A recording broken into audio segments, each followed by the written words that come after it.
So today I'm in the city of Rusape, and about 1 or 2 hours away from the city, you come to a place called Dewedzo. Dewedzo holds some of the pre-flood or Atlantean history of this land. It's beautiful weather, although it's about to rain. Most people believe that these paintings were done by the Bushman, which is false. These were done by the Atlanteans before the cataclysm of Atlantis, before the flood. The goal of these paintings was to document and to show that this is what was happening within this land during that time of aka Noah and most of the history that we read in the Bible. So as we can see here, you can come close. We can see this painting right here, or this depiction of a being sitting down. Let me come closer with the camera. As you can see here, this is similar to what we find at the painting in, I believe in Juliusdale, Onyanga, called Diana's Vow. This is a being of a giant laying down. As you can see, they've got their arm, this is their hand, arm behind the back. We can also see some humans here. I guess they're laying down. And then here's one of the, I believe one of the teachers, or the shining ones, or even a hybrid of the Anunnaki and the Afro-Atlanteans that existed within this land. As you can see, they're holding a big stick, and this may be symbolizing education or teaching of something related to the giants that were in this land. The Atlanteans were fond of animals. They coexisted with animals, with nature, and that's why we see many depictions of animals that we can see right here. We can see here, this is a very tall human being, which is the shining one, the Anunnaki. And then bam, we've got another animal right there.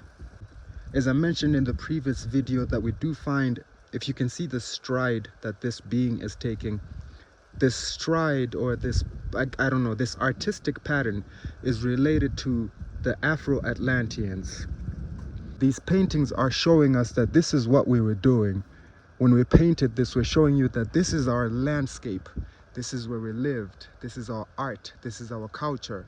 And we're recording it for you so that you know what this place was all about. Although it's now granite, although it's now a place where,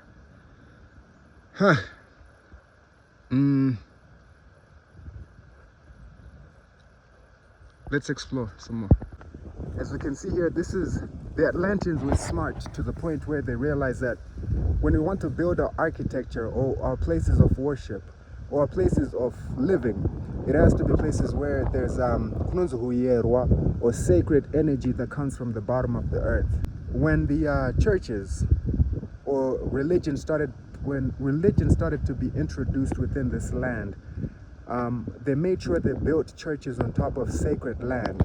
So which is why you can see the Roman Catholic Church being built in an area like this. Some of the technology that was used in this area is quite advanced even for this time and age.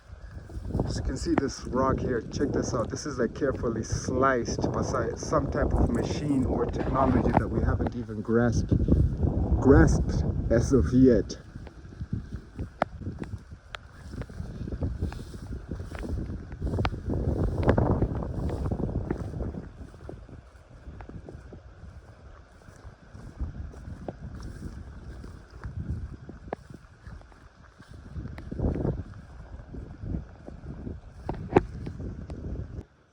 What do you?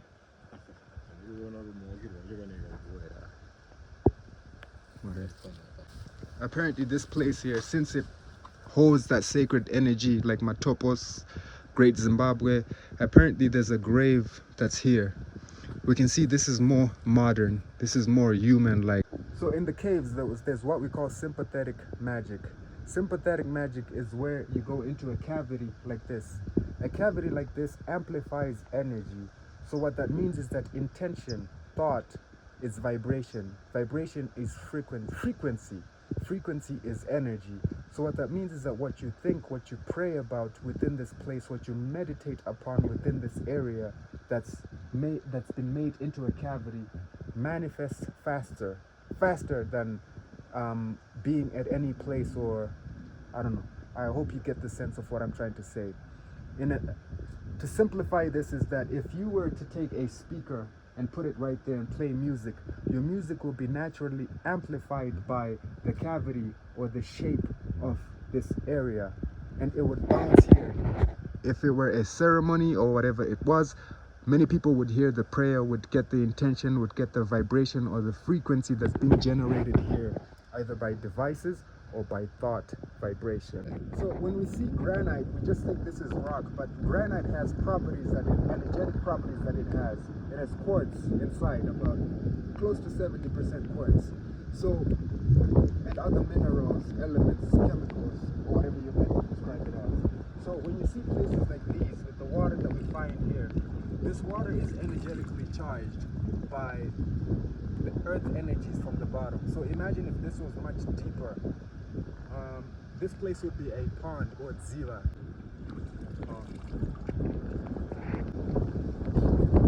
As you can see here, the landscape is not typical of something